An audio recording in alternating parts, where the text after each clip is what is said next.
Hey, thanks for tuning in today. So, over the weekend, we had a federal election in Australia. And hopefully, this podcast resonates with you, even if you are living outside of Australia and just want to maybe get an insight into what's going on here.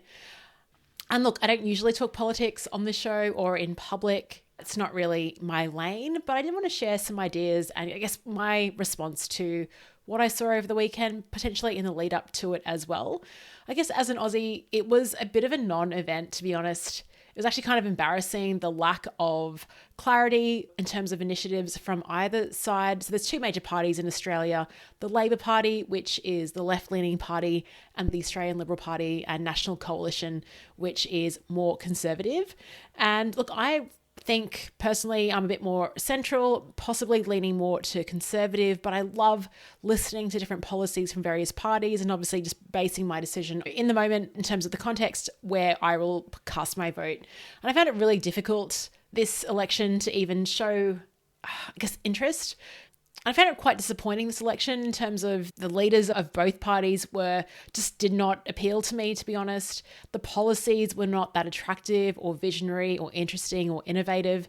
It was very lackluster. And I don't think I'm the only one that thinks this. I think people resonate with that. There just wasn't a real strong pull. Now, it was difficult for the Conservative Party to win this one in terms of history in Australia. So the current Prime Minister is Prime Minister Anthony Albanese. They've only been in for one term. And the last time that a government was ousted after just one term was in 1931. So as Australians, we're pretty used to giving people a go, giving them a crack, giving them some length in terms of two terms. But yes, in Australia, first-time governments are typically re-elected unless they face significant crises or something happens. And I think that's what happened in Australia this year. There just wasn't a significant real push to shift things. But at the same time, I find it, it's almost that case of a business kind of needs to disrupt themselves. And I feel like in Australia, we're just kind of in this really weird limbo state. What is the vision? Who are we becoming? We're really lacking an identity. And it's really kind of sad when both parties were just talking about current topics, which are, of course, really important, like cost of living as an example. But they're just bartering over what they could do in terms of reducing that. Basically, the Labor Party was saying we can save you $200 on average a year off your tax. The Liberal Party, the Conservative Party, was saying we're going to save you 25 cents per dollar from fuel. I mean, these are just throwing money at an issue, but not really looking at major reform, which is what I think we need. I think it was a really weak campaign from both sides. Peter Dutton, who was leader of the opposition party trying to get in, it was just totally lackluster. I couldn't name the top three policies that he was gunning for. I mean, this is coming off the back of me watching the US election as well and seeing I could pretty much identify what the top three platforms were for either party going into that election. Whether you're a Kamala Harris supporter or a Trump supporter, you actually knew what they were campaigning on. In Australia, it was just more of a tit-for-tat, really just lackluster ideas, policies, and nothing significant. And I just feel it was a missed opportunity from either party to stamp their ground. And also, I think when you've got a party that's been in power, the question is, why haven't you implemented these ideas in the first 3 years that you had the power?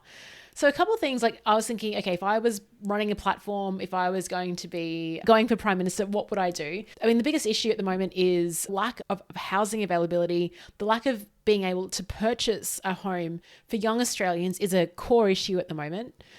One thing I think the Greens Party brought in that I loved was this idea of negative gearing. So what negative gearing is in Australia is if you own an investment property, you're paying a mortgage on that, but you might be making a loss on it. So even with the rent that you're being paid, with everything else in terms of maintaining that home, you're making a loss.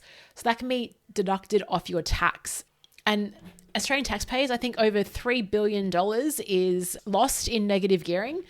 Now, if we're losing money on that, why not bring in an approach for the next 3 years? And the Greens policy was after buying one investment property, which you can negatively gear, let's just stop that for future property. So if you own 5 properties, you shouldn't be able to negatively gear all of them. I'm completely in agreement with that. I think particularly with housing shortage, with the limited stock that we have, that is a really great policy. So let's bring that in. That would be something that I would run if I was Prime Minister for a day. So the second thing I'd bring in is something around foreign property investment.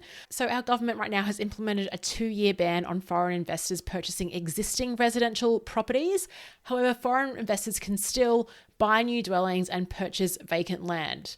I would actually put a 2-year ban on all of it, because we are seeing so many Australians here that just cannot afford to purchase their first dwelling. And it'd be nice to give everyone a break, just to put the pause on it, give it a trial. You can extend it later on, but just bring that in terms of no foreign investment at all. Let's support the Aussies that are here and let them build, purchase, buy some property and get into the market. The third thing I would do is I would incentivize boomers to sell their property. So I pretty much focused in on the property market because that's actually really front of mind. But there are a lot of boomers here, so the elderly generation, that have big 4-bedroom homes, and they don't sell their homes because they're going to get punished by capital gains tax. So is there a way that we can just write that off and say, for the next couple of years, we're encouraging boomers to downsize. We're going to provide incentives for that in terms of not charging you capital gains tax, and bring that in as a viable option to encourage them to sell their properties, to move into smaller dwellings, and then allow young Australians with families to own those larger properties. The fourth thing is probably controversial, but we don't have an energy policy, and this is going to drive absolutely everything in future. Our energy policy at the moment is a reduction in emissions by 2030 and net zero by 2050. So this is about investing in renewable energy products and increasing that. I really don't like how we seem to be allergic to nuclear energy, whereas in the US, they actively use nuclear energy. It's a core part of their energy strategy. Around 20% of their country's electricity is from nuclear. It has over 90 operational reactors. And in Australia, of all places, we've got the land to be able to do this. I feel like some marketing agency needs to come in and just rebrand what nuclear energy is all about, because it's actually very clean. It's very efficient. The technology has evolved over the years. But I don't think a politician from either side was brave enough to actually go there and put a stamp on it and say, we actually do need this. Now, on the side, I do my Talk the Walks with Alan Weiss. We always email about different things. And it was interesting because Alan actually sent me this note about Australia, and he wrote this: why not look to what Australia should become? It's an isolated island of 30 million without even intimate ties to New Zealand. Why not reimagine the country as a primary services and technology provider where travel isn't necessary, nor even shipments in international trade? Do you want to remain in the extraction business in a climate-conscious world? Do you want to continue high trade levels with the tyrants in Beijing? Do you want to keep spending a fortune on defense, which you can, in effect, outsource? And how do you finally come to grips with your Indigenous populations when your birth rates are probably not going to sustain you and immigration has never been easily accepted? If nothing is done, will Australia simply become an artifact? And it's a fair point. What is Australia? What is our identity? And I don't think either major party in this election really set that stage. And I feel like we're going to be, again, floundering for another few years, just doing small, short-term things that actually don't impact the vision and the direction of where this country can go. Anyway, that's just my 2.2 cents, including GST, for today on the election, and we'll get back to normal programming tomorrow. Thanks for listening, and I'll speak to you then.